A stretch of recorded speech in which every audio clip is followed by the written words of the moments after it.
Bonjour Jean Stone. Bonjour. Merci d'avoir accepté de répondre à nos questions. Alors je veux dire que je suis très impressionné par votre cursus universitaire, aussi par la diversité des disciplines dans lesquelles vous travaillez. Alors vous êtes diplômé en paléontologie, en mathématiques, en gestion, sciences politiques et sciences économiques. Comment est-ce que vous pouvez faire le lien entre toutes ces disciplines diverses ? L'un de mes principaux maîtres auxquels je rends hommage dans mon dernier livre, Bernard d'Espagna, disait « Dans notre monde, il y a d'admirables morceaux, mais il n'y a nulle part de statues ». Il faisait allusion à ces morceaux de statues grecques que nous avons dans les musées avec la tête, les bras, les jambes, mais nulle part il y a des statues intactes. Eh bien, moi, très tôt, le but dans ma vie, ça a été d'essayer, modestement, parce que c'est peut-être quelque chose de très ambitieux, de faire des statues. Et donc, je suis avant tout un homme de synthèse, je le dis, je n'ai pas inventé grand-chose, mais j'ai beaucoup synthétisé. J'ai des méthodes pour rassembler des domaines différents, justement, de façon interdisciplinaire, on en parlera, hein, de rassembler des domaines différents pour justement montrer les liens sous-jacents entre les choses. Je pense que dans le monde moderne, l'un des principaux ennemis est le réductionnisme, le fait de couper la réalité en tranches. Et que donc il faut, pour aller au-delà de ça, restaurer les liens souterrains entre les choses. Et c'est pour ça qu'au-delà des différents diplômes que j'ai passés dans différents domaines, je m'intéresse encore à bien d'autres domaines où je n'ai pas de diplôme, de la sociologie à la théologie ou à l'écologie ou à bien d'autres choses encore. En lisant vos livres et puis en écoutant vos conférences, je constate que vous êtes un formidable vulgarisateur scientifique. Mais en même temps, je sens que vous voulez faire passer un message à travers ces conférences et ces livres. Quel est le contenu et la nature de ce message que vous voulez faire passer ? Si je devais résumer le message que j'essaie de faire passer, je pense que la meilleure image, c'est la caverne de Platon. C'est-à-dire que, vous vous rappelez ce que Platon disait, nous sommes comme des hommes qui sont dans une caverne et qui voyons le fond de la caverne avec des ombres qui s'y projettent. Et en fait, la réalité, elle est à l'extérieur de la caverne et nous confondons la projection de la réalité avec la réalité. Je donne un exemple. Actuellement, je suis assis sur ce fauteuil et vous qui me regardez, vous êtes sans doute aussi immobile, assis sur un fauteuil. Eh bien, c'est une parfaite illusion. Pourtant, ça vous paraît une évidence absolue. En ce moment, vous allez à 102 000 km à l'heure. Chaque fois que je prononce une phrase, vous avez parcouru 30 km autour du Soleil. Ça, c'est la réalité. Et encore, je vous fais grâce du déplacement du Soleil autour de la galaxie. Le fait que vous êtes immobile dans votre fauteuil, c'est une illusion. Et je pense qu'une des grandes découvertes des sciences modernes, qui rejoignent, et c'est là le point passionnant, qui rejoignent justement un des points fondamentaux du discours de toutes les traditions, pas seulement les traditions monothéistes occidentales ou abrahamiques, mais ce qui est passionnant, c'est de voir justement cette idée que la vraie monde, la réalité ultime, ce n'est pas le monde où nous sommes, ce n'est pas le monde que nous pouvons voir, toucher, mesurer, peser, mais c'est quelque chose qui est d'un autre ordre, d'une autre nature, dont ce monde n'est que la projection. Eh bien, comprendre ça, c'est peut-être comprendre donc la vraie situation de l'homme dans le monde, c'est peut-être la chose la plus importante qui soit, et on peut dire que c'est sans doute un des buts de ma vie que de le faire comprendre de différentes façons à mes concitoyens. Alors, un des thèmes que vous abordez souvent dans vos livres et dans vos conférences, c'est celui de mutation de la civilisation. Alors, qui dit mutation, dit passage d'un état à un autre état. Alors, vers quel nouvel état se dirige notre monde et notre civilisation? Alors, il y a plusieurs façons, effectivement, de parler de mutation. À mon niveau, à moi, je parle d'une mutation de la modernité vers la post-modernité. Il faut bien voir que nous sommes passés par une mutation extrêmement violente qui a impacté toutes les civilisations, toutes les traditions. Quand on vous a dit que le tonnerre, c'est pas la colère de Dieu, mais c'est un phénomène purement électromagnétique, que l'épidémie de peste n'est pas une punition divine, mais un truc qui a à voir avec des microbes, microbes, etc., etc., etc. Donc vous voyez qu'en fait, les bases, on peut dire, des civilisations traditionnelles ont été détruites d'une certaine façon. C'est ce que montraient les critiques de la modernité, pour le regretter justement, comme René Guénon par exemple, avec la crise du monde moderne. Et puis maintenant, nous entrons dans un stade post-moderne où nous allons retrouver certains concepts du monde pré-moderne, mais à une autre altitude. Il ne s'agit pas d'un retour passéiste en arrière. Il s'agit, un retour entre guillemets guénonien, il s'agit de retrouver les mêmes idées, voyez-vous, mais comme une spirale dynamique. J'emprunte ce concept à un autre de mes maîtres, le grand sociologue de la postmodernité, Michel Maffezoli, qui a la chaire d'Urkheim sociologie à la Sorbonne. Il parle de spirale dynamique. Quand vous arrivez à cet endroit-là, vous êtes au même endroit, voyez-vous, que vous êtes parti, mais vous êtes à une autre altitude. En projection, vous êtes au même endroit sur le sol, mais en fait, vous êtes monté à une autre altitude. Donc je pense que l'humanité suit une espèce de spirale dynamique. Ça va d'ailleurs tout à fait de phase avec les idées dont nous parlerons sans doute de quelqu'un comme Pierre Teilhard de Chardin. Dans Tout ce qui monte converge, le symbole de la Fondation Teilhard, c'est une spirale justement qui monte comme cela. Et donc effectivement, ce que je pense, c'est que nous allons avoir une humanité qui va s'ouvrir donc à redécouvrir un sens spirituel à la vie, qui va se réouvrir à d'autres dimensions, ce que j'appelle le passage de l'avoir à l'être.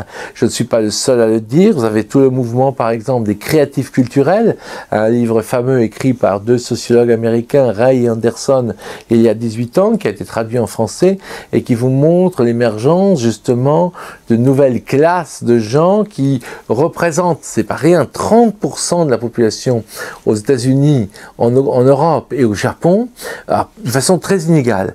Il y a beaucoup plus en Europe du Nord qu'en Europe du Sud, il y a beaucoup plus sur les côtes américaines qu'au centre, mais peu importe. Donc ces créatifs culturels, ce sont des gens justement qui sont dans cette idée qu'ils veulent exister par ce qu'ils vivent et non pas, comme la modernité, par ce qu'ils possèdent. Voyez-vous, aujourd'hui, et c'est pas un hasard, le premier marché de Rolex, de Ferrari, de Louis Vuitton, de Chanel pour les dames, etc., c'est la Chine. Parce que ces gens-là sont comme nous il y a 30 ou 40 ans. Ils veulent posséder pour exister. Et ça, c'est typique justement de la modernité.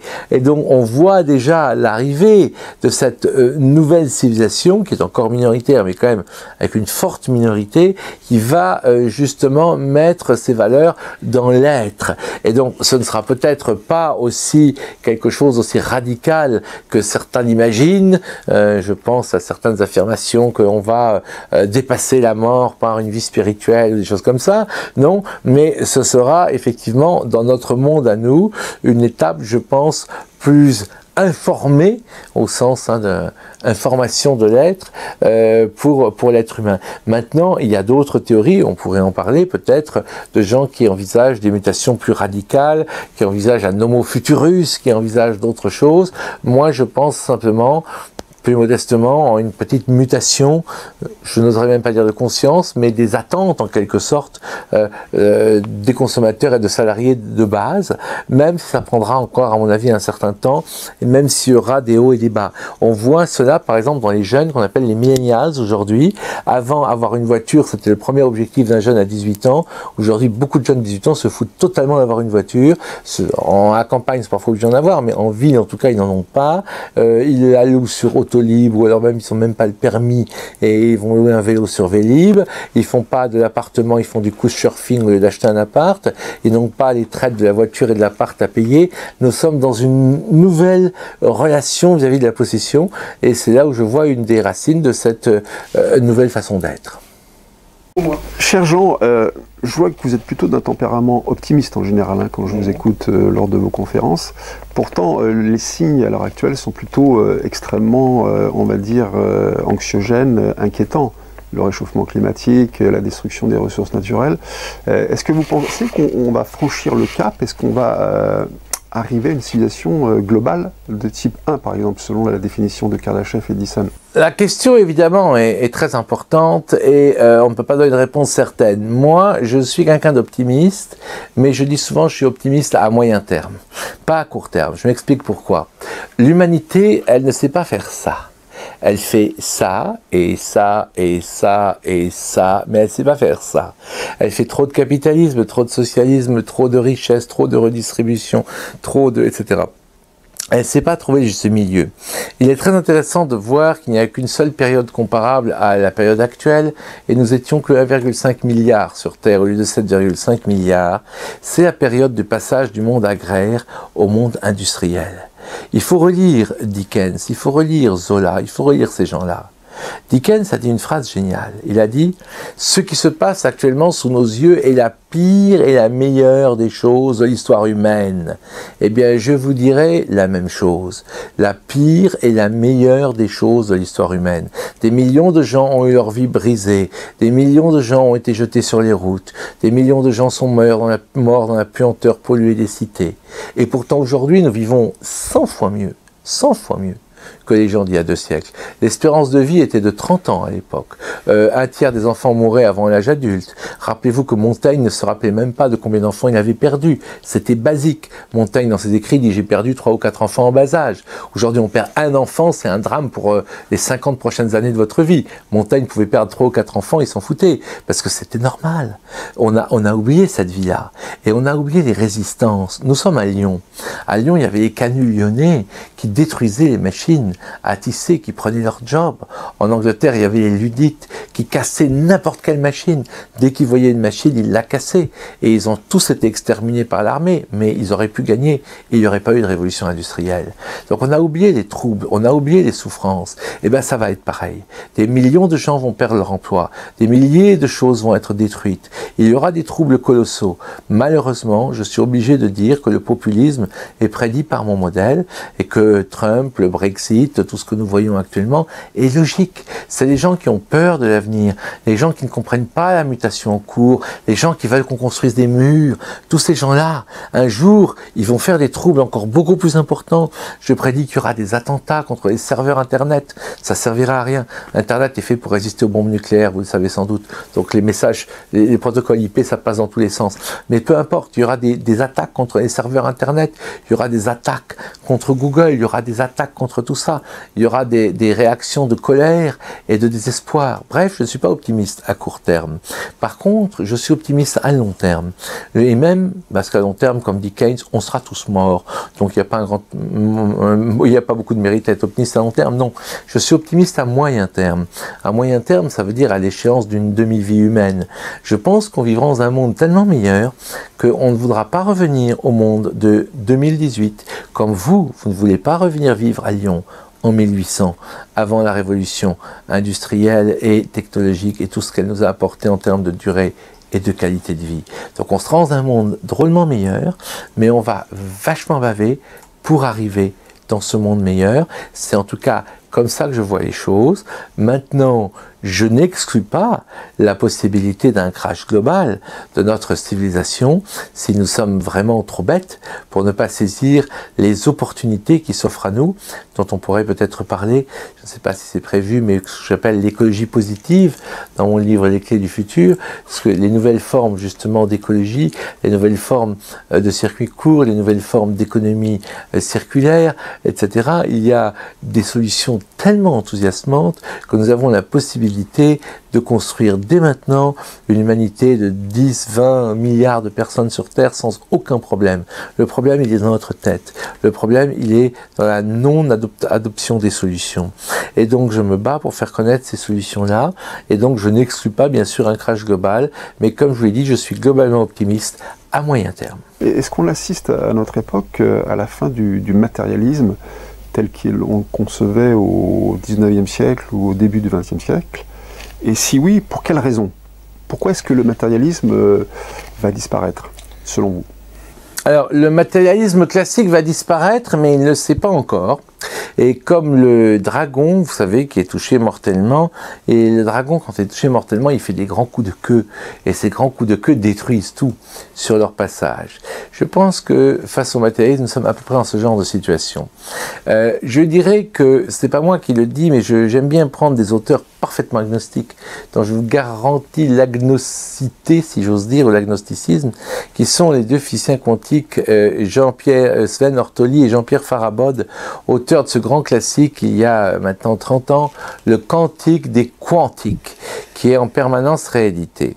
Il y a une phrase que je cite dans mon dernier ouvrage, Explorateur de l'invisible, de Ortoli et Farabod, qui disent que justement, la physique classique et la science classique avaient comme conséquence l'inutilité de toutes les religions et de toutes les philosophies qui font appel à l'existence d'entités non matérielles, l'âme, l'esprit, Dieu, les anges, etc.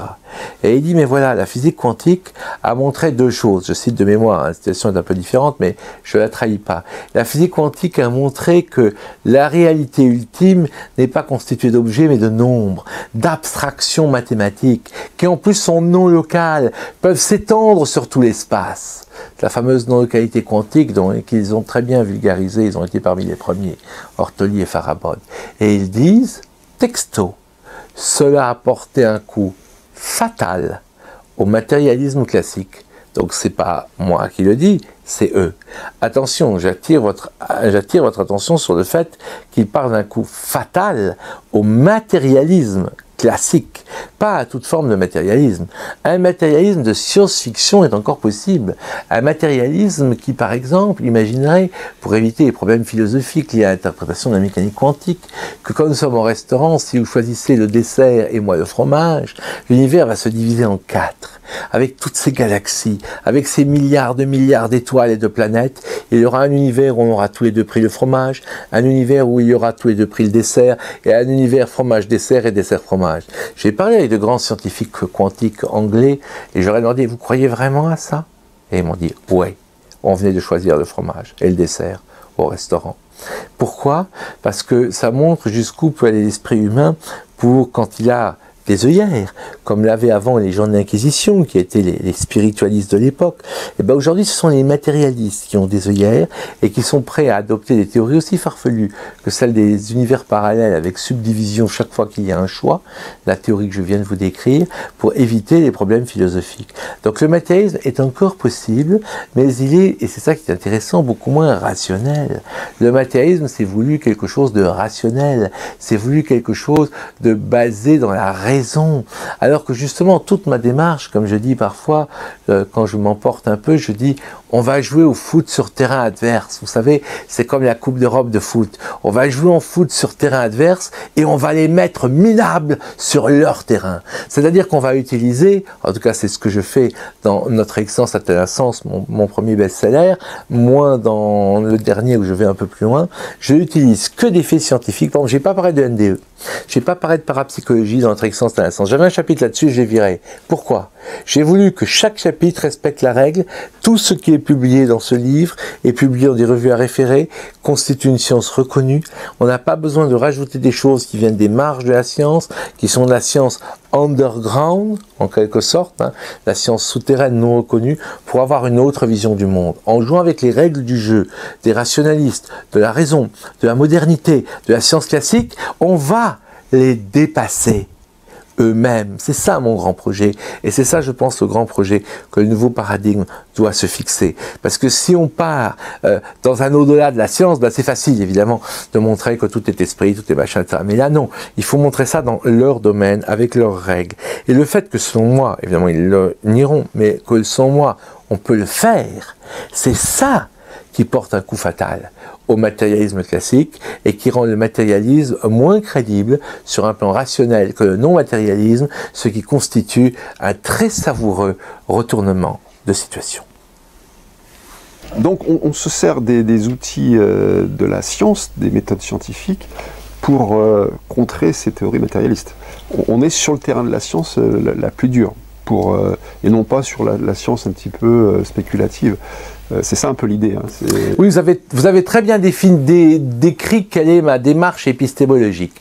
Je me rappelle en 1988 probablement, j'étais vraiment tout jeune à l'époque, débutant, et j'ai rencontré le docteur Michel Bercot à l'époque, il avait 49 ans, il était un grand cardiologue dans un grand hôpital parisien, et il disait, moi j'en ai marre de la médecine classique, j'en ai marre du réductionnisme, j'en ai marre du matérialisme, tout ça, ça doit cesser. je vais faire un grand colloque qui s'appelait le corps énergétique de l'homme, devant 2000 personnes à la Maison de la Chimie. Il a invité Isabelle Kubler-Ross, il a invité les gens qui guérissent par les cristaux, il a invité les chamans. C'était en 1988, c'était déjà très novateur. Et je lui ai dit, Michel, c'est bien ton truc, mais tu vois, le problème, c'est que personne ne parlera de toi. Tu vas même pas déranger le système. Ceux qui parleront de toi, c'est nos amis. Nouvelle clé, ça existait déjà à l'époque, psychologie, 3e millénaire. Et c'est tout. Tu ne seras même pas critiqué, parce que voilà, le problème, c'est que si tu marches toute ta vie pieds nus, tu auras des pieds calleux. Mais tes enfants vont naître avec des pieds normaux. Il n'y aura pas dans leur ADN inscrit pieds calleux. Eh ben moi, ma démarche, elle est différente. Ma démarche, ça prendra peut-être 20 ans, 30 ans, 40 ans. Un de mes amis a dit un jour, il était plus jeune que moi, nous travaillons pour un futur que nous ne verrons pas. C'est-à-dire à quel point la mutation peut prendre du temps. Mais l'idée, c'est d'inscrire dans l'ADN de la société les idées nouvelles. Qu'est-ce que ça veut dire, inscrire dans l'ADN de la société? Ça veut dire qu'elles soient enseignées dans les universités comme celle-ci. Et ça commence à peine. Qu'elles soient enseignées dans les universités. On commence à enseigner la méditation, c'est déjà un plus. Mais bon, la méditation de pleine conscience, et encore. Mais qu'on soit enseigné dans les universités, qu'elles soient dans les manuels scolaires, qu'on puisse parler, comme ça a été récemment le cas grâce à notre grand colloque à la mutualité, la conscience et l'invisible, qu'on puisse parler des sorties du corps de Nicolas Fraisse sur le journal des Fers 3 sans le ridiculiser. C'était quasiment une première en France.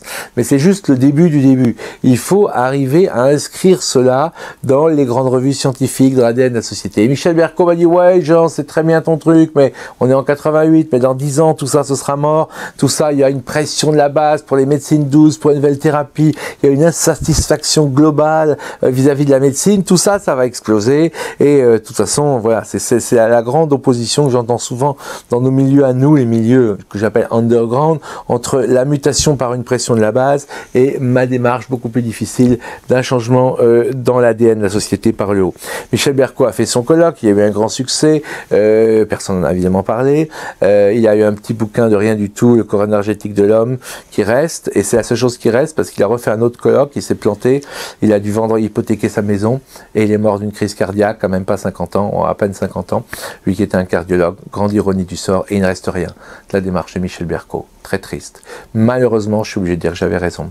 Et cette démarche où j'essaie de transformer les choses de l'intérieur me paraît la seule démarche porteuse d'espoir à long terme pour justement un changement réel de la société, qui ne soit pas un changement illusoire, puisque malheureusement, vous avez encore vu l'incroyable pétition contre les médecines douces, là, où vous avez des centaines de médecins qui disent qu'il faut supprimer toutes les thérapies alternatives, que ce soit l'homéopathie, l'acupuncture, etc. Donc vous voyez à quel point, vous voyez bien où est l'enjeu. L'enjeu, c'est justement que ces thérapies soient enseignées pour leur mettre, si j'ose dire, le nez dans le caca, que ces théories soient enseignées comme elles le sont un tout petit peu, ça commence, dans les facs de médecine, que ce soit justement testé, que ce soit, on ne peut pas réussir, si vous voulez, c'est la grande illusion, en dehors du système. Et voilà pourquoi, donc, je veux insister sur cette façon-là de transformer la société par rapport à la façon, je dirais, un peu naïve de transformation que j'entends maintenant. Je dis, j'ai commencé très jeune, mais ça fait 30 ans que j'entends cela, et je pense que ce n'est pas la bonne façon de procéder, que c'est s'auto-illusionner. Alors, il y a un sujet qui me paraît vraiment très important, c'est celui des expériences de mort imminente. Et ce sujet est vraiment en connexion avec celui de la nature de la conscience. Est-ce que si on étudie les expériences de mort imminente d'une façon scientifique, si vraiment il y a des protocoles scientifiques qui permettent d'étudier ces expériences, quel enseignement on pourra tirer de ces expériences de mort imminente ?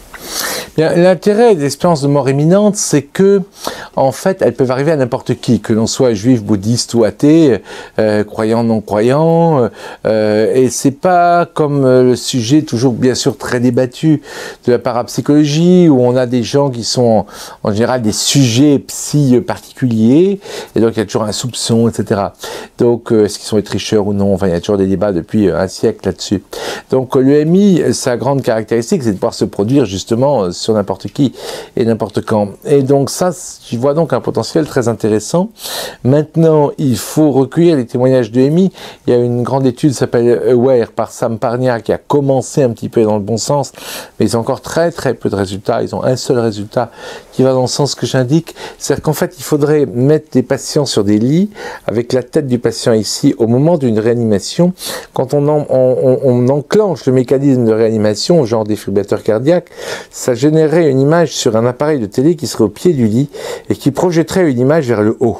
Donc quelqu'un qui sortirait de son corps et qui dirait, après interview par une personne qui n'a pas assisté à la réanimation, si la personne a survécu bien sûr, j'ai vu au pied de mon lit une croix rouge ou une étoile jaune ou un croissant vert, etc. Donc une image universelle qui serait projetée par un générateur aléatoire au moment de la mort clinique.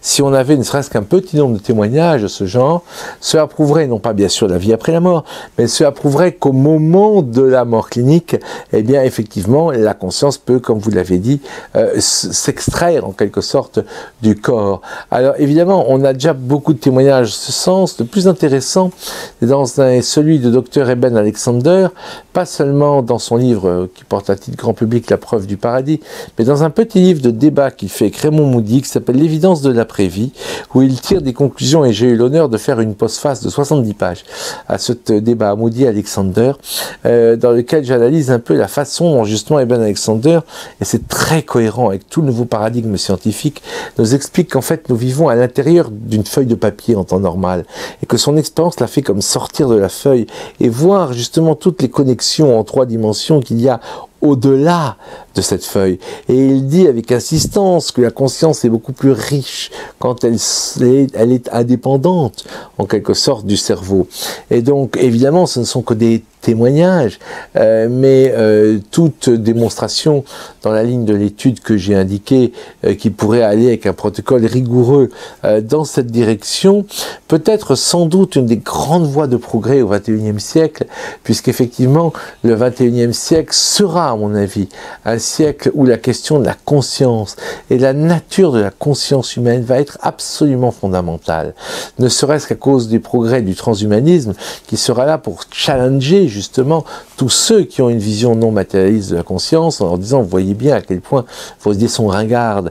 Et bien justement, il faudra prouver la réalité de ces autres dimensions de la conscience, de plus en plus, me semble-t-il, au XXIe siècle. En tout cas, ce sera, je pense, un des grands débats qui attend l'humanité. Et donc les EMI sont, je pense, un élément très important de ce débat et qu'il est important de creuser, d'étudier, de soutenir, etc. Il y a beaucoup de traits différents dans les EMI. Généralement, c'est de ne plus avoir peur de la mort, effectivement, peut-être d'avoir plus d'empathie vers les autres. Je ne sais pas si c'est vers les animaux ou non, ça j'ai pas étudié. Si je suis pas au courant s'il y a des études, si les gens qui viennent d'une EMI sont plus végétariens que d'autres ou non, je ne sais pas, mais c'est une possibilité en tout cas que je n'exclus pas. Mais bon, il faut voir parce qu'encore une fois, les études manquent pour ce sujet-là. Mais il me paraît évident que l'EMI, en tout cas, c'est un peu comme, je ferai un parallèle avec la première, vous savez, la première mission Apollo. Quand on a vu la Terre vue de la Lune, quand on a vu l'unité de la Terre, ben, je crois que ça a déclenché chez certains astronautes. J'ai connu personnellement Edgar Mitchell, qui a créé le Noetic Science Institute. Donc je l'ai même invité sur la grande scène de l'UNESCO. Ça devait être en 1900, ça ne me rajeunit pas, 1998 ou 1997, pour un grand colloque. Donc quelqu'un comme Edgar Mitchell a vu sa conscience cosmique en voyant la Terre vue de la Lune. Et je pense que la NDE crée un peu le même ordre de phénomène. C'est une espèce de phénomène d'unité de l'espèce humaine, etc. Un peu comme la Terre vue de la Lune, quoi. Voir la réalité d'un autre point de vue. Voilà, c'est ça la NDE. Je sais que vous êtes beaucoup intéressé aux théories de l'évolution et vous critiquez fermement le darwinisme. Et vous militez en faveur, disons, d'une théorie alternative au darwinisme. Est-ce que vous pouvez faire une synthèse de vos idées par rapport à ce sujet?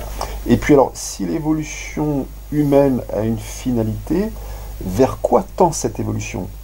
On va vers quelque chose. Je crois que c'est Bergson qui disait l'univers c'est une machine qui sert à faire des dieux. Donc est-ce qu'on va vers l'homo deus, mais version spiritualiste? Bien, en fait, il me paraît évident que le darwinisme fonctionne dans certains cas. Par exemple, notre système immunitaire est un mécanisme extrêmement darwinien. Nous n'avons pas de base de données en nous avec tous les virus. Heureusement, parce que s'il y avait un nouveau virus qui arrive, on serait tous morts. Donc, en fait, notre système immunitaire se met à muter très très vite et à essayer des tas de trucs différents par essai et erreur, et il trouve un moyen de combattre un nouveau virus ou pas. auquel cas on meurt évidemment. Donc les mécanismes darwiniens, c'est la gazelle qui court de plus en plus vite et donc qui échappe au lion, et le lion doit courir de plus en plus vite pour ne pas mourir de faim. Bref, ces mécanismes sont évidemment partout dans la nature et on ne peut pas sérieusement le nier. Mais la grande question, c'est est-ce que toute la beauté, la créativité, la complexité de la nature est venue de phénomènes uniquement d'ordre darwinien? C'est justement l'affirmation de l'école darwinienne, depuis Darwin, en passant par des gens comme Richard Dawkins aujourd'hui, qui a écrit l'ouvrage célèbre comme Le gène égoïste. L'homme n'est qu'un moyen inventé par les gènes, l'homme ou les animaux, pour produire d'autres gènes, ou justement l'horloger aveugle. Tout se passe quand vous trouvez une montre, disait William Pellet, un des inspirateurs d'avant, l'Intelligent Design, avant que ça s'appelle comme ça. Quand vous trouvez une montre, eh ben en fait, vous savez qu'il y a un horloger, elle n'a pas été créée par l'interaction du vent et de la pluie. Pas du tout, dit Richard Dawkins, l'horloger est aveugle. C'est justement les forces aveugles de la sélection naturelle. Alors, il y a une troisième voie. Il y a une troisième voie, je pense, entre ceux qui disent quand vous voyez une horloge, il y a un horloger, ou quand vous voyez une horloge, c'est la sélection naturelle qui l'a faite, l'horloger est aveugle. Eh bien, cette troisième voie, ça consiste à dire que les deux se trompent pour la même raison. Les êtres vivants ne sont pas assimilables à des horloges, à des êtres, à des constructions mécaniques. Les êtres vivants sont naturels. Ça veut dire quoi? Prenez par exemple les cristaux de neige. Vous avez des formes incroyablement riches et différentes de cristaux de neige, sauf que vous verrez qu'il y a une structure sous-jacente. Elles ont toutes 6 branches.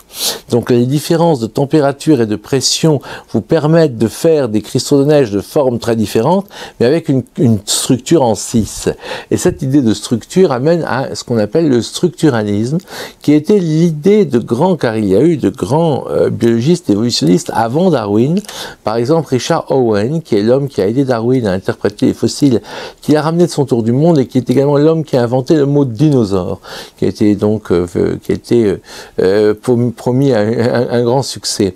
Un type comme Richard Owen disait, il y a une logique de construction dans les êtres vivants. Regardez, vous avez par exemple 5 doigts, mais aussi 5 doigts de pied, et puis vous avez ici 2 os, et là un os, oui mais la jambe aussi, vous avez un os suivi de 2 os, voyez-vous, et pourtant les membres antérieurs et postérieurs des vertébrés, comme nous, dérivent des nageoires antérieures et postérieures des poissons, qui sont très différentes dans leur structure.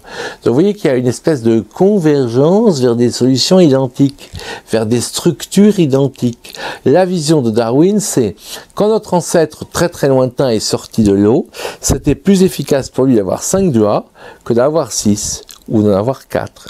Donc le 5 a été sélectionné. Un structuraliste vous dira pas du tout, parce que le 5 a une structure radiale, vous avez 2, 2 et 1 au milieu. Il y a donc une cohérence à bâtir quelque chose en forme de 5, plutôt que de 7 ou de 6 ou de 4, voyez-vous.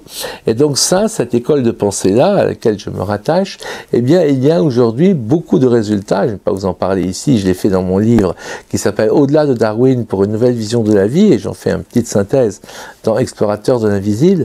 Il y a toute une série de données qui vont justement dans le sens de dire ah ben finalement cette vision structuraliste là, on a des éléments en sa faveur. On a par exemple des organes identiques qui sont créés par des voies différentes. Je m'explique. Vous prenez un ancêtre commun de 2 êtres vivants, une simple bactérie. Vous voyez donc qu'elle n'a pas de structure, par exemple comme des yeux. Vous avez des yeux à cristal rétine comme les nôtres, qui sont très différents des œils de mouche, donc ça c'est tout à fait darwinien. Mais que vous pouvez trouver des escargots de mer, qui ont des yeux à cristal rétine comme nous, des calamars et même des méduses qui n'ont pas de cerveau, qui ont des yeux parfaitement à cristal rétine, ce qu'on appelle un œil caméra, comme le nôtre qui fait le focus. L'ancêtre commun de la méduse, de l'escargot de mer, du calamar et de nous est une bactérie qui n'a pas d'yeux. Donc voyez bien que quelque chose, comme un attracteur, on parle d'attracteur en théorie du chaos, a attiré l'évolution vers des structures identiques.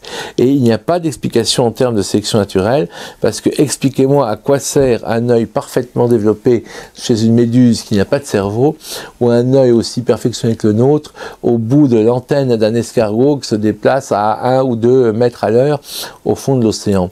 Un œil extrêmement primaire suffirait largement.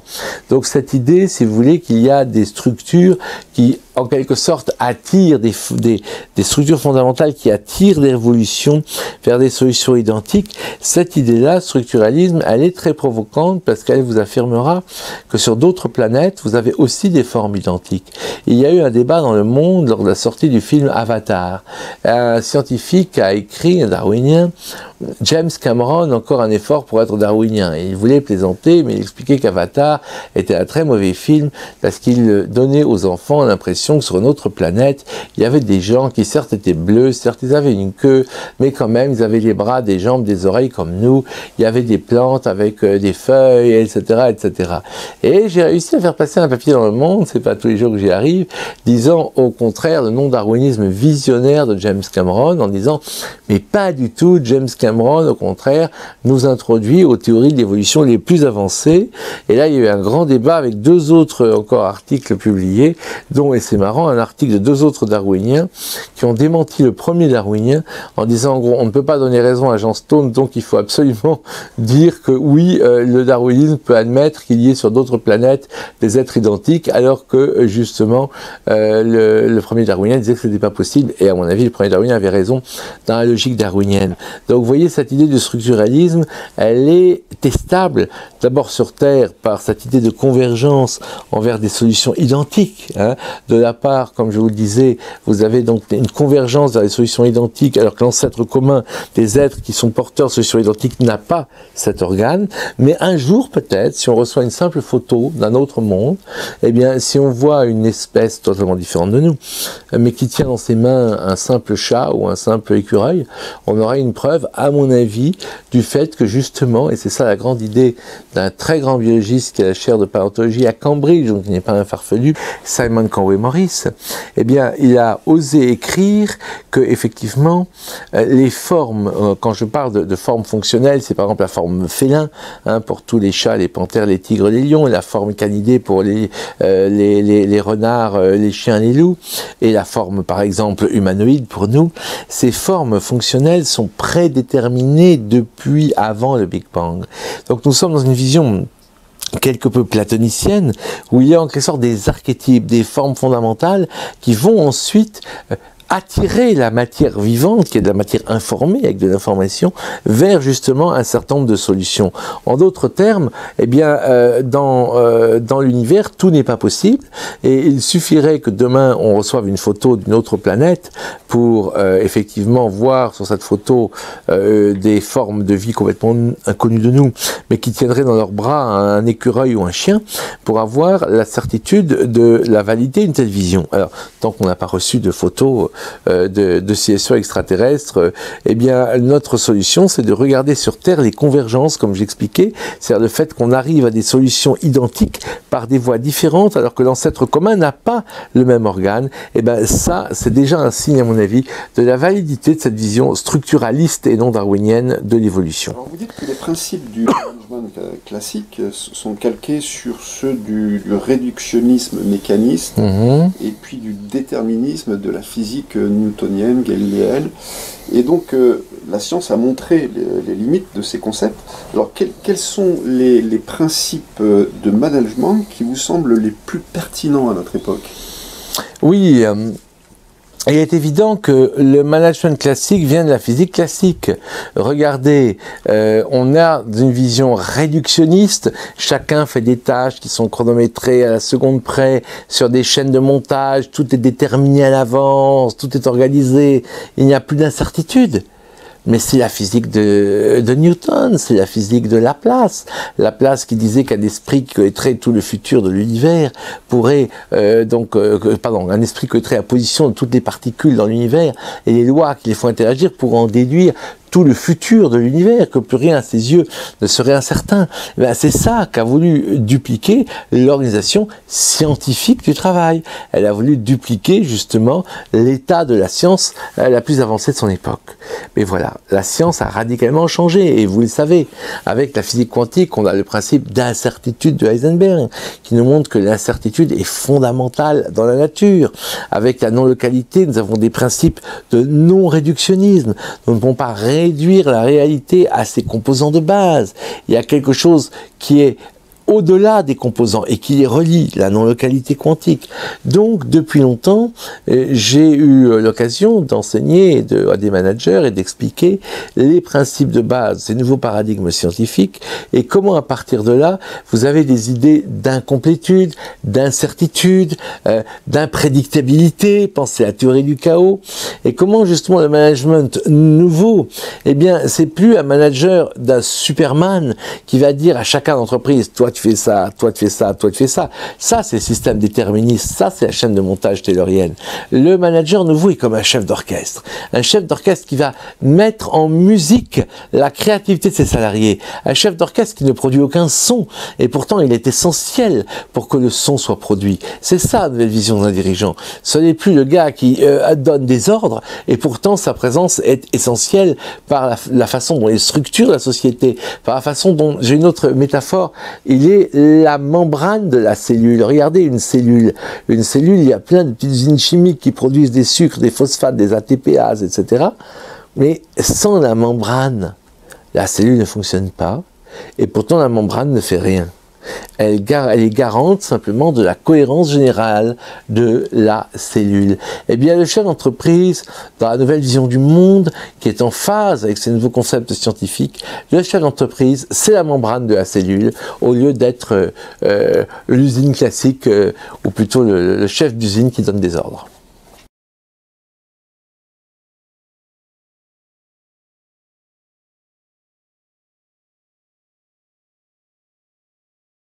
Oui, bien sûr que moi j'ai étudié beaucoup de cas d'entreprises qu'on appelle entreprises libérées. Moi j'appelais ça, bien avant que ça s'appelle entreprise libérée, j'étais un spécialiste de ce que j'appelle justement le développement de l'intelligence collective dans l'entreprise, plutôt justement que le fait qu'il y a le patron qui pense et il y a les salariés qui exécutent. Donc j'ai étudié pas mal de cas d'entreprises qui ont mis en place des processus qui vont très loin, où chacun peut s'exprimer, où les idées ne sont pas faites forcément par les dirigeants, les idées sont cooptées. Il y a des entreprises, j'ai étudié le cas de News User Diesel France, qui était un cas justement avec où des ouvriers pouvaient proposer des choses à des ingénieurs, et pas seulement en sens inverse.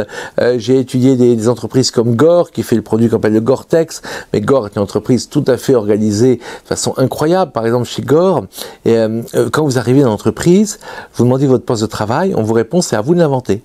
Ah bon?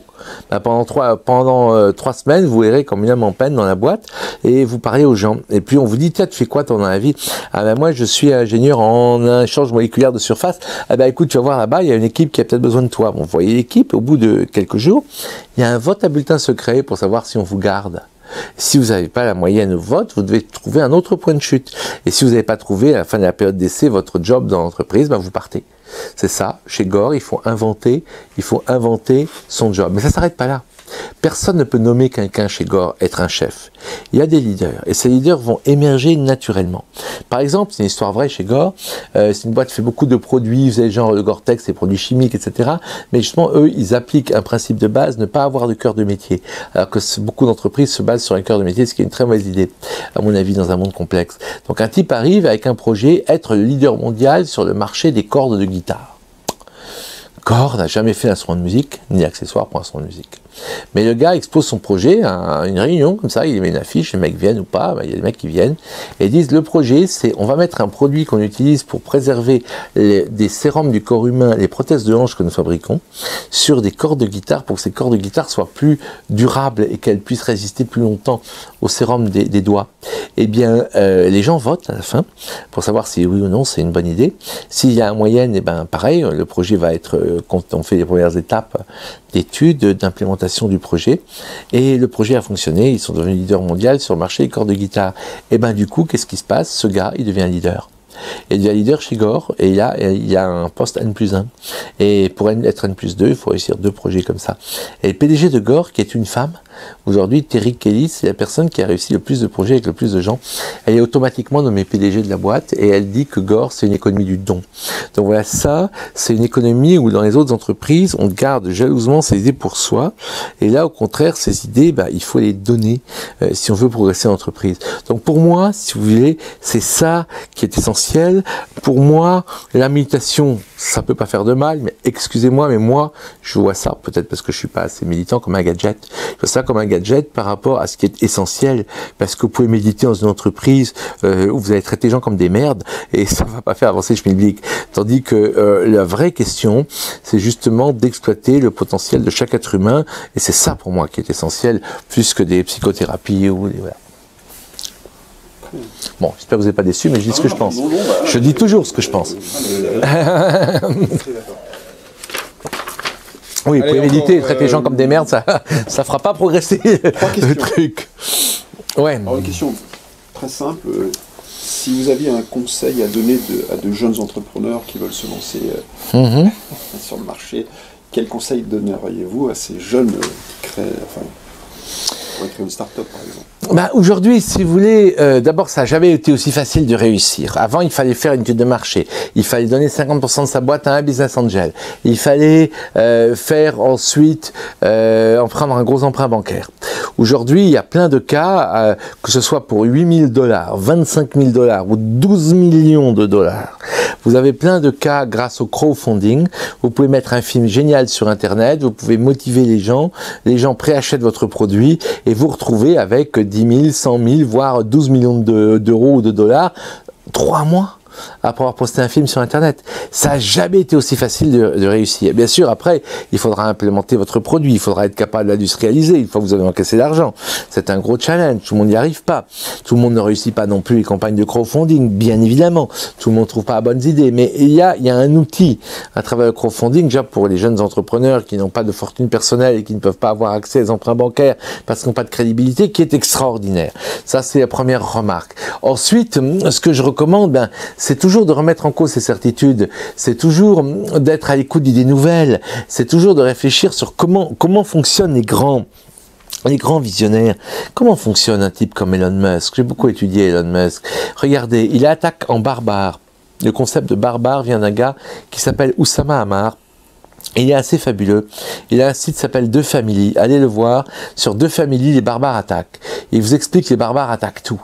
Les barbares attaquent l'industrie, le tourisme, l'assurance, la banque, l'éducation. Qu'est-ce qu'un barbare? Eh bien, un barbare, c'est une entreprise qui attaque une rente de situation. Par exemple, Elon Musk a attaqué en barbare l'industrie du paiement, genre Visa, Mastercard, avec PayPal. Et ouais, les mecs, ils n'avaient pas pensé qu'on peut développer les paiements sur Internet. Pourtant, ils auraient dû. Mais c'est toujours le cas. Regardez, YouTube n'a pas été inventé par une chaîne de télé. Regardez, Encyclopédia Britannica est incapable d'avoir mis en place Wikipédia. Skype n'a pas été créé par une boîte de télécom. À chaque fois, c'est le même truc. C'est les gars, les barbares, viennent des marges de l'Empire avec des nouveaux modèles et arrivent, en gros, Oussama Ammar dit, quand on lui demande c'est quoi ton job, il dit, moi j'attaque les startups, j'aide les startups à attaquer toutes les entreprises qui ont une rente de situation. Vous avez une rente de situation? Eh ben, vous m'avez sur le dos. Voilà. Moi, je suis là pour aider à attaquer les gens qui ont une rente de situation. Donc, ce que je dirais à des jeunes, c'est réfléchissez où sont les rentes de situation, réfléchissez à comment vous pouvez faire de barbare. Regardez Elon Musk, il a attaqué le paiement avec PayPal, il a attaqué l'industrie spatiale, ce que personne croyait possible avec des méthodes de start-up sur SpaceX, il a attaqué Arianespace et la NASA qui avait des budgets 100 fois supérieurs à lui. Ensuite, il attaque maintenant toute l'industrie automobile avec Tesla. Demain, il va attaquer avec SolarCity, avec Hyperloop, l'énergie, les transports, etc. C'est le barbare ultime. Donc voilà, c'est ce genre de comportement-là qui peut permettre à des jeunes de réussir s'ils arrivent à comprendre la logique qui est derrière ces nouvelles façons de fonctionner, entre guillemets, en barbare. Vous présentez le structuralisme comme une voie médiane entre le créationnisme et le darwinisme. En quoi le structuralisme se distingue du dessin intelligent qui prétendait déjà incarner une troisième voie? Alors oui, les questions sur la discussion sur l'évolution, le créationnisme, le darwinisme sont extrêmement polluées par la question du dessin intelligent. D'abord, il faut faire un peu d'épistémologie. L'évolution, c'est l'idée que les êtres vivants dérivent les uns des autres. quelle que soit la méthode par laquelle ils dérivent les uns des autres, d'accord? C'est ça l'idée d'évolution. Le darwinisme est une théorie pour expliquer que cette dérivation des êtres vivants les uns des autres se fait par des mutations au hasard, genre la gazelle qui court plus vite, et la sélection naturelle, la gazelle a échappé au lion grâce au fait qu'elle courait plus vite par hasard. Vous voyez? Ça, c'est le principe du darwinisme. C'est une tentative d'expliquer, effectivement, l'évolution des êtres vivants. Avant Darwin, il y avait une théorie dont on sait qu'elle ne marche pas, mais qui était le lamarckisme, une autre façon d'expliquer l'évolution. Si les girafes ont des longs coups, disait Lamarck, c'est parce qu'elles ont tiré sur leurs coups, et donc leurs enfants ont eu des longs coups. Ben, on sait que c'est pas comme ça. Comme je le disais, si on marche les pieds calleux toute sa vie, on aura les pieds nus toute sa vie, on aura les pieds calleux, mais les enfants l'auront pas. Donc l'idée, c'est que vous avez plusieurs formes de théories pour expliquer l'évolution. L'intelligent design est quelque chose de mixte. Il y a dans l'intelligent design des gens qui croient à l'évolution. Je pense au leader du mouvement Michael Behe, par exemple, qui est un biologiste respectable. Et il y a des gens qui sont tout à fait créationnistes. C'est-à-dire qu'ils croient que si on remonte dans les êtres vivants, on ne trouvera jamais, par exemple, dans notre ascendance, un singe et encore moins un poisson. Alors comment tous ces gens-là s'entendent? Ils s'entendent, si j'ose dire, sur le dos du darwinisme en disant les lois de la nature ne permettent pas, et ça c'est un point essentiel de l'intelligent design, ne permettent pas d'expliquer la créativité dans la beauté, la complexité de la nature. Il faut postuler quelque chose d'autre. Et opposer ça à ce qu'on appelle le principe anthropique, dont je suis un grand défenseur. Le principe anthropique vous dit les lois de la nature conspire, vous savez, cette idée que la nature est réglée de façon, comme dirait mon ami Trinch-Van tellement précise que c'est comme toucher à une cible de 1 cm² qui est située à l'autre bout de l'univers alors qu'on a qu'une seule flèche à tirer et qu'on ne sait pas où est la cible. Elle peut être par là, par là, par là, par là. Ça, c'est le réglage de notre univers. Donc les lois de la nature sont réglées de façon très précise pour que la vie et la conscience apparaissent. Vous comprenez l'énorme différence entre cette phrase que je viens de prononcer et la phrase qui consiste à dire les lois de la nature, quelles qu'elles soient, ne peuvent pas permettre à la vie et la conscience d'apparaître par évolution ou sans évolution. Il faut donc qu'un designer interviennent dans le processus. Michael Behe est très clair là-dessus dans le chapitre, dans la première note, ça a l'air de rien, mais c'est la première note du forward, c'est-à-dire de l'après, 10 ans après, donc la postface de son livre, la boîte noire de Darwin, que j'ai exprès fait publier en France. Dans le 10 ans après, première note, il oppose justement cette conception au-delà des lois. C'est-à-dire, les lois de la nature ne suffisent pas, il faut donc les trafiquer, ce qui fait dire à un autre homme que j'ai publié également le même jour, et je suis opposé aux deux, qui est un darwinien qui s'appelle Ken Miller et qui a fait un livre à la recherche du dieu de Darwin, il dit, ils sont tous les deux catholiques, c'est intéressant, tous les deux américains, et Ken Miller dit, le dieu de Michael Behe, c'est un charlatan. C'est un charlatan parce que c'est un dieu qui truque c'est un dieu qui trafique la nature, c'est un dieu qui vient réparer les trucs, c'est un dieu qui truque. Ben, c'est un je suis désolé, c'est un charlatan, dit Ken Miller. Alors Ken Miller est un darwinien, donc je ne crois pas à sa vision de l'évolution, mais je crois qu'il a raison dans sa critique du intelligent design. Tout ceci pour vous dire que le intelligent design vous dit il faut trafiquer les lois de la nature pour que la vie et la conscience apparaissent, alors que la position que je défends moi, qui est la position qui se relie à cette idée de principe anthropique, c'est les lois de la nature ont été, donc avant le Big Bang, au début, mise en sorte de telle façon qu'elle conspire pour que la complexité arrive. Cette position-là est scientifique, alors que la position, eh bien, il faut trafiquer les lois de la nature pour que la complexité puisse se développer, n'est pas scientifique. Et c'est là où il y a une différence fondamentale, subtile certes, mais je pense que je viens de réussir à expliquer, entre l'intelligent design, qui ne respecte pas une épistémologie scientifique, et une position comme la mienne, qui respecte l'épistémologie scientifique. J'ai l'impression qu'on arrive à un carrefour où il y a deux voies, hein, la voie du transhumanisme, du posthumanisme matérialiste, qui pense que la conscience, en fait, c'est un peu le programme d'un ordinateur, et puis vous avez la voie spiritualiste, qui dit que la conscience n'est pas produite par le cerveau, et qui a une vision spiritualiste de la vie, de l'existence et de l'être humain. Donc, le transhumanisme nous mène où? Et comment est-ce qu'on peut contrer le transhumanisme? Qu'est-ce qu'on peut opposer à l'heure actuelle au transhumanisme? Oui, vous avez raison de souligner qu'à cause du transhumanisme, la question de la conscience va devenir absolument essentielle au XXIe siècle. Parce que le transhumanisme va nous montrer, et nous montre déjà un monde où il y a de plus en plus de robots qui simulent un comportement humain. Pensez au robot Sophia de Hanson Robotics qui vient d'avoir, c'est un gag bien sûr, mais la nationalité saoudienne. Ce robot, certes, au bout de 5 minutes, on voit très bien qu'il ne comprend pas ce que vous dites, mais pendant 5 minutes, peut faire illusion. Demain, on sera entouré de robots qui passeront vraiment le test de Turing. C'est-à-dire de robots, vous pourrez discuter avec eux pendant des heures, vous pourrez parler de leur enfance, vous pourrez leur demander leur opinion sur la psychiatrie, vous pourrez leur demander leur opinion sur la philosophie hindoue, ils répondront à toutes les questions comme un être humain, et vous ne verrez pas la différence. Mais la grande question, c'est est-ce qu'ils simuleront un être humain, ce que je pense, ou est-ce qu'ils éprouveront ce qu'éprouve un être humain, ce que je ne pense pas.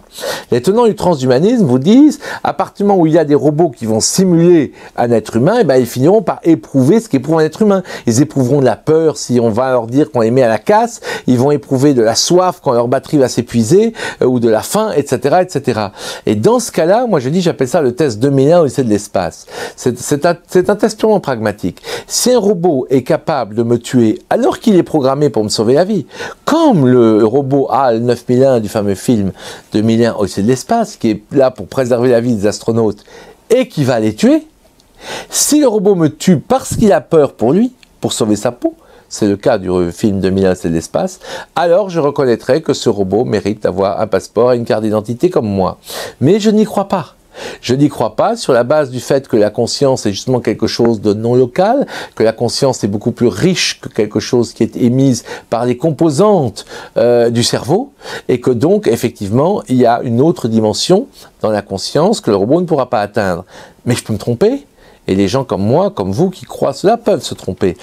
Donc évidemment, le vrai test sera le test au cours du XXIe siècle, entre ces deux visions de la conscience, celles qui effectivement disent que l'être humain est réductible aux opérations neuronales, et celles qui pensent qu'il va au-delà. Et dans ce cadre-là, les pouvoirs de l'esprit humain, que ce soit la parapsychologie, que ce soit effectivement télékinésie, que ce soit également les questions de la NDE, que ce soit peut-être même les mémoire de vie antérieure, que ce soit tous ces trucs-là, eh bien, comme le montre mon ami Mario Beauregard dans son livre, son dernier livre, Le saut quantique de la conscience, et comme je sais de le montrer moi-même dans le chapitre 8 qui s'appelle Esprit es-tu là de mon livre Explorateur de l'invisible, eh bien, je pense que ce sont ces questions-là qui vont prendre de plus en plus de poids, de plus en plus d'importance pour justement être opposé au transhumanisme, parce que c'est la seule chose qu'on peut opposer au transhumanisme, les pouvoirs et la profondeur de l'esprit humain qui sont encore à découvrir. C'est la question traditionnelle que je pose à toutes les personnes que j'interviewe. Si vous aviez quelque chose à dire à nos internautes qui vont vous écouter bientôt sur YouTube, des millions de gens vont vous écouter, qu'est-ce que vous voulez leur dire à tous ces gens qui vous semblent essentiels? Ce qui est essentiel, c'est d'abord de comprendre que je ne suis pas ce corps et nous ne sommes pas ce monde. Nous sommes des chenilles et nous ne sommes pas des papillons. J'ai rencontré un jour le fondateur du Jour de la Terre et je lui ai dit, écoutez, dans 4 milliards d'années, même avant, il n'y aura pas un brin d'herbe qui vivra ici même sur Terre. Toute la Terre sera transformée en magma brûlant de 400 degrés et il n'y aura plus rien de vivant.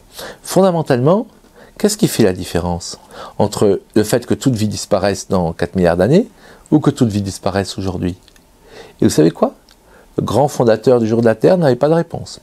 Et s'est tourné vers moi, il m'a dit « Oui, et vous, c'est quoi votre réponse ?» Et je lui ai répondu « Moi, j'ai une réponse, mais je vous préviens, je suis chrétien. » Ma réponse est la suivante. La Terre, c'est un monde qui abrite des chenilles. Et chaque fois qu'une chenille se transforme en papillon, l'univers entier y gagne. Donc il faut que la Terre existe le plus longtemps possible pour qu'il y ait le plus possible de chenilles qui puissent se transformer en papillons. Et c'est pas pour ça qu'il faut mépriser la Terre. La Terre, c'est formidable, les chenilles, parce qu'elles sont porteuses, justement, potentiellement, de papillons. Mais nous ne devons pas confondre la chenille avec le papillon. Nous ne devons pas confondre un moment transitoire, celui que nous passons sur cette terre, avec le vrai but, celui d'élever notre esprit pour se transformer en papillon. Donc voilà ce qui est important, c'est de comprendre à la fois ne pas idéaliser ni la terre, là je pense au bien matériel, au pouvoir, etc., mais même ne pas idéaliser la nature, parce que tout passera. Le ciel et la terre passeront, a dit le Christ, mais mes paroles ne passeront pas. Il ne faut pas idéaliser la nature, il ne faut pas idéaliser le panthéisme, il ne faut pas rester dans l'immanence pure, parce que de toute façon, tout ça est destiné à disparaître. Mais tout ça, c'est pas parce que ça va disparaître que c'est pas important. C'est important parce que c'est un monde de chenilles qui nous permet, ou du moins à ceux qui le veulent, à ceux qui veulent ouvrir et faire leur expansion de conscience, de devenir des papillons. Et c'est pour ça que la Terre est belle, à condition que vous aussi, vous cherchiez à être des papillons.